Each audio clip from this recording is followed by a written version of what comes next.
हमो नानकस्तो हमो अंगदस्त हमो अमरदास अफजलो अमजदस्त हमो रामदासो हमो अर्जुनस्त हमो हरगोविंद अक्रमो अहसनस्त हमो हस्त हर राय करता गुरु बदुआ शिकारा हमा पुष्टरो हमो हर किशन नाम दासर बुलंद अजो हासिल उम्मीद हर मुश्तमंद हमो हस्त तेग बहादुर गुरु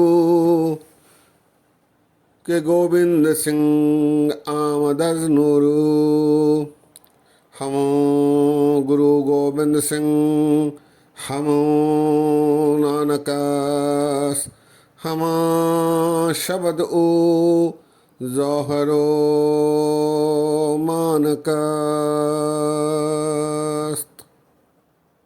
सत्कारयोग सत्संगियो वाह गुरु जी का खालसा वाह गुरु जी की फतेह। इन दिनों हम आशा दीवार के पौड़ियों और श्लोकों पर विचार साझे कर रहे हैं। इनके आखिरी अर्थ जानने की कोशिश कर रहे हैं। इस क्रम में हमने अब तक 14 पौड़ियाँ और उसके साथ लगे श्लोकों पर विचार साझे किए हैं। विचार है कि श्लोकों के पहले गुरु रामदास जी महाराज जी के 6 छंत जो आए हैं उन पर विचार बाद में किया जाएगा। पौड़ियों की समाप्ति के बाद उन पर विचार आरंभ किए जाएंगे। गुरु ने कृपा की तो उन छंतों के पहले 24 शब्द भी कीर्तनी आशा दीवार में रखे गए हैं। उन पर भी विचार साझे करने की कोशिश की जाएगी। आज आशा दीवार के पौड़ियाँ और श्लोकों के क्रम में 15वीं पौड़ी और उसके साथ जो 4 श्लोक आए हैं गुरु नानक देव जी महाराज जी के, उन पर विचार साझे करने की कोशिश करते हैं। 15वीं पौड़ी के पहले जो पहला श्लोक आया है, श्लोक महला पहला, वो कुछ इस प्रकार है।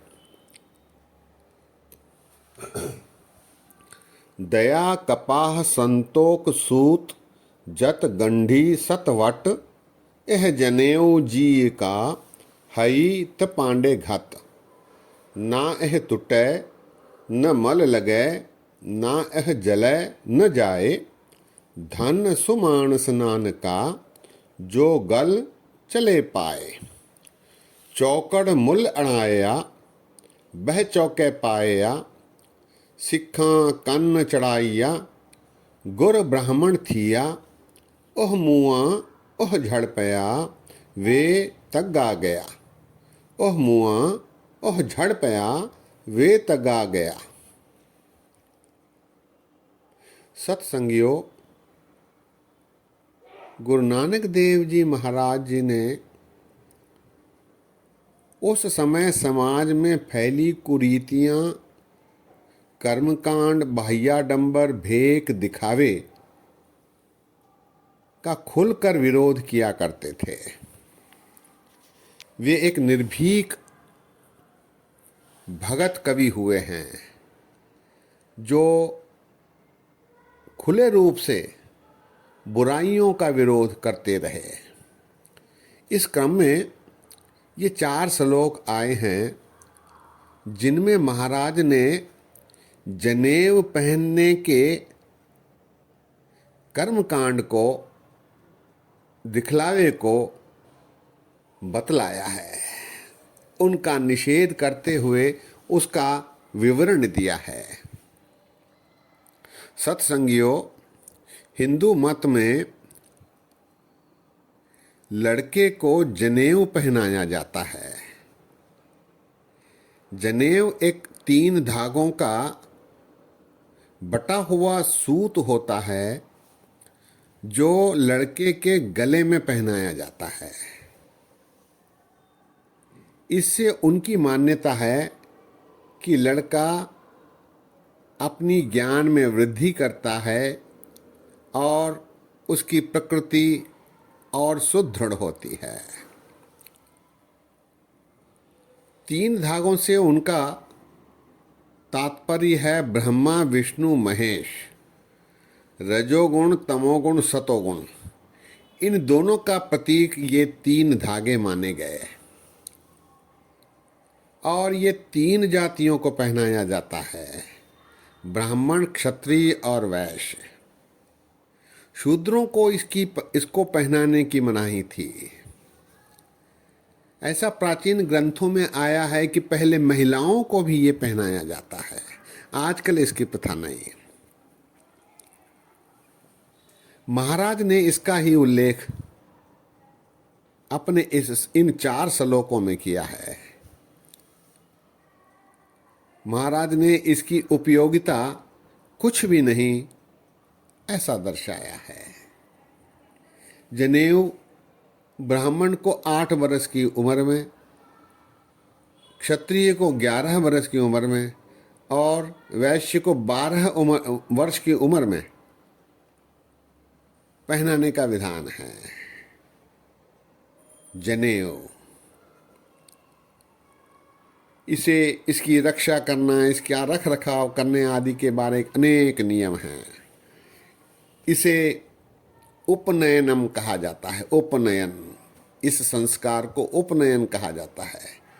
बड़े समारोह में लड़के को जनेऊ पहनाया जाता है। इसका बड़ा समारोह, पाखंड, कर्मकांड करके इसे पहनाया जाता है। इसी का निषेध महाराज ने उस समय के काल में किया, जो कि एक बहुत साहसिक बात थी।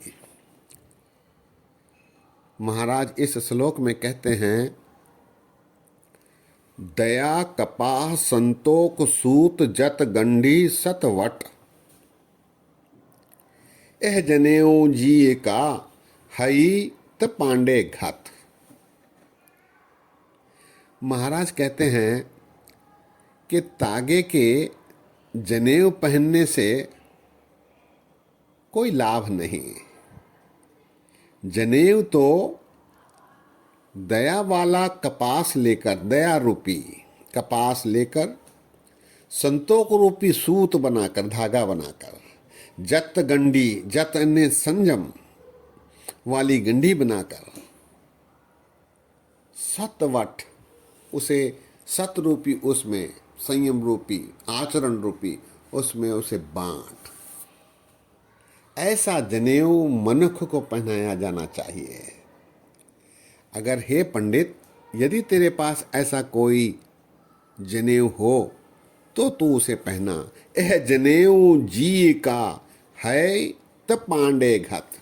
अगर तेरे पास ऐसा कोई जनेऊ हो तो उसे पहनाया जाना चाहिए। यह जनेऊ जी का है त पांडे घत।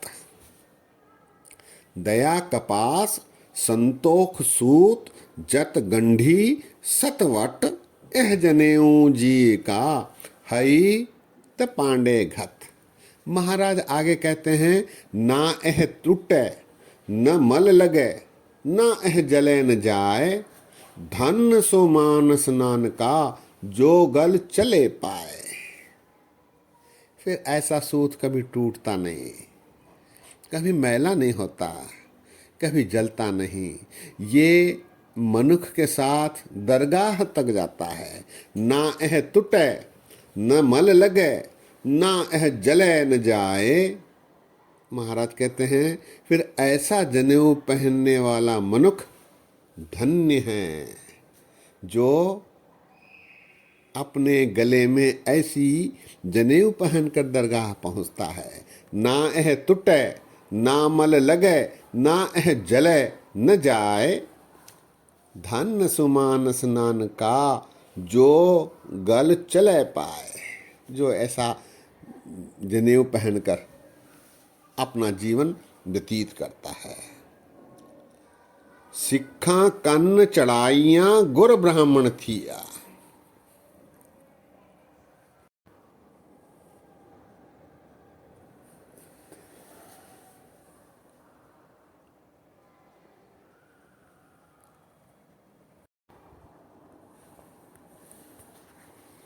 आगे महाराज कहते हैं, चौकड़ मूल्य अणाया बह चौके पाया।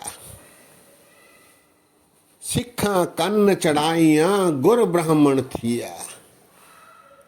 चौकड़ मूल्य अणाया, हे पंडित, 4 कौड़ी का सूत लेकर तू इसे दिखावे के रूप में चौके में बैठकर समारोह करके लड़के को पहना देता है।